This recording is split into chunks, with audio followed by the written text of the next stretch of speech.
Mon Dieu, je te rends grâce, parce que je ne suis pas comme les autres hommes. Ils sont voleurs, injustes, adultères, ou comme ce publicain. Moi, je jeûne 2 fois par semaine, je verse le 10e de tout ce que je gagne.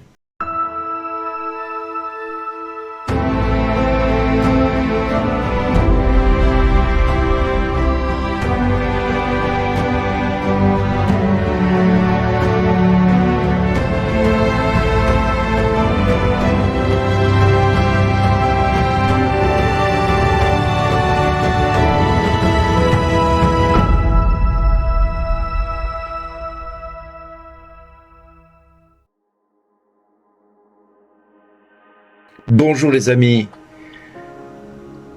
Ce matin, j'ai envie de vous dire que beaucoup de personnes viennent parfois à moi pour me dire, voilà, je vais à la messe tous les jours, je dis mon chapelet tous les jours, je passe 1 heure d'adoration, je fais ceci, je fais cela, j'ai fait ma première communion, j'ai fait ma confirmation, j'ai une grande foi, je sers autant que je peux à l'église, je passe 3 ou 4 fois dans la semaine à l'église pour déposer un cierge. Et je dis tous les chapelets qui existent sur Internet. Le chapelet de Lourdes, le chapelet avec NDML, je dis le chapelet avec un tel, je dis le chapelet avec un autre. Mais je ne comprends pas pourquoi Dieu ne m'entend pas. Mais je ne comprends pas pourquoi Dieu n'écoute pas mes prières. Mais je ne comprends pas pourquoi je vis ceci ou cela. Mais je suis en colère parce que Dieu, ça fait des années qu'il ne fait rien pour moi alors que je fais tout cela.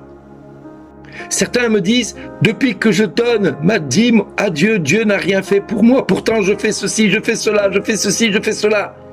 Oui, beaucoup me disent tout ce qu'ils font pour Dieu. Beaucoup se vantent de ce qu'ils ont réalisé dans la semaine, dans le mois, dans l'année, dans leur vie. Beaucoup disent ce qu'ils mettent en place dans leur vie, mais beaucoup, hélas, se leurrent que de croire qu'on achète Dieu.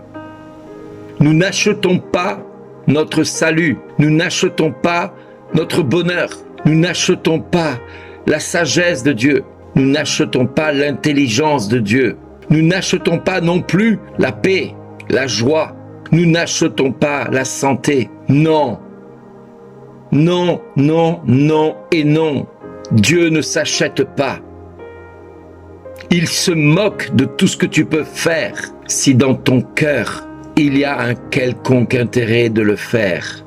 Quand Dieu vient à toi, il vient comme un mendiant. Il vient te réclamer la seule chose que tu possèdes.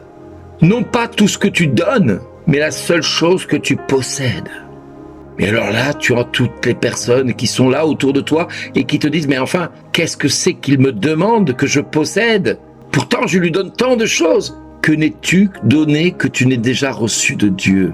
Que n'es-tu déjà donné que Dieu t'ait donné avec abondance, voire avec surabondance? Oui, tu vas donner un chapelet, tu vas donner une messe, tu vas donner 1 heure d'adoration, tu vas donner toutes les intentions de prière pour le monde, pour l'univers, pour la terre entière. Oui, tu vas prier des heures pour les prêtres, tu vas prier des heures pour ta famille. Mais Dieu te demande une chose et tu ne lui donnes pas. Dieu te demande qu'une seule chose.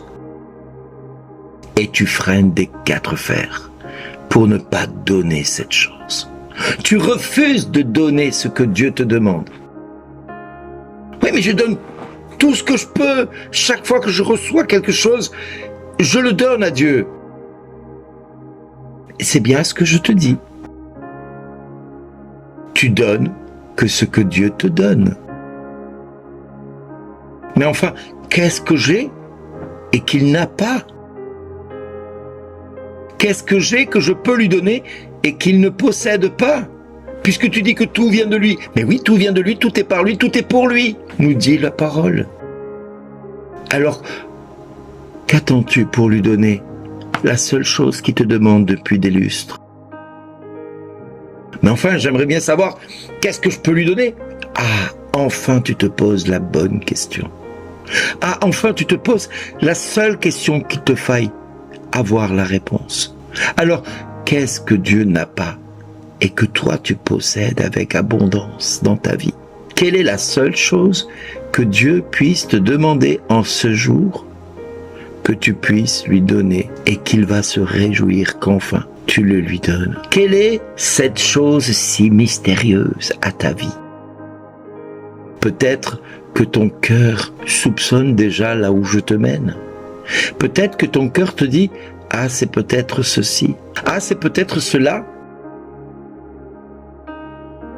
Et pourtant, tu n'es pas dénué de toute sagesse. Tu as en toi une petite lumière qui s'allume actuellement au-dessus de ta tête, qui te dit « Tu vois, c'est peut-être ça que Dieu te demande. Mais enfin, Seigneur, à quoi bon? À quoi bon? » Mais oui, mais c'est ça que je te demande. Alors toi, tu résistes. Tu trouves toutes les excuses pour pas lui donner cela. Tu trouves toutes les bonnes raisons. Et là, tu es champion en la matière. Tu tournes et tu tournes jusqu'à hésiter de le faire. Alors, j'ai envie de vous dire à chacun et à chacune de vous qui écoutez ces 7 minutes ce matin, vous êtes à peu près en moyenne 1000 à 1200 personnes par jour à écouter ces 7 minutes. Si ces 1200 personnes mettent en pratique ce que je vais vous dire de donner à Dieu, je peux vous assurer qu'il y aura de la joie dans le ciel dans vos vies, pour celles de vos proches, de vos familles. Il y aura vraiment de la joie dans le ciel. Oui, Dieu te demande de te convertir. Dieu te demande de lui donner ton péché. À toi, et à toi, et à toi. Dieu demande à chacun de nous de donner son péché. Et si tu vas te confesser, ose dire au Seigneur. Ouais, j'ai entendu un type ce matin qui m'a dit que je devais donner mon péché à Dieu. Il est un peu bizarre. Pourtant, je donne tout mon temps à Dieu depuis des années, mais il me dit que la seule chose que Dieu me demande, c'est pas tout le temps que je lui donne, c'est mon péché qu'il veut que je lui donne. Je trouve ça bizarre. Vous pensez pas, mon père? N'ayez pas peur de citer mon nom devant ce prêtre, si besoin. Demandez-lui si ce que je dis est sage ou fou. Osez poser la question. Osez demander au prêtre si Dieu nous demande notre péché et non pas notre temps de prière et notre temps d'adoration qu'il nous donne lui-même. Mais demandez-lui comme ce que je viens de vous le dire. Parce que le temps de prière que Dieu te donne, c'est un cadeau de Dieu. Le temps de prière, le temps de jeûne, le temps d'intercession, le temps de messe que tu accordes à Dieu, c'est un temps que Dieu t'accorde avec bonté et surabondance. La seule chose que Dieu te demande aujourd'hui, c'est ton péché. Alors le ciel se réjouira. Le ciel sera en fête parce que il vaut mieux une brebis qui se convertisse plutôt que 99 justes qui n'aient pas besoin de salut. Alors, du haut du ciel, tu entendras cette phrase que le ciel entier pourra dire à ce jour-là, à toi et à toute ta famille, parce que tu te seras converti. Toi et tous les tiens, vous serez sauvés. Et Dieu te dira, en compagnie des anges, merci d'exister, mon enfant.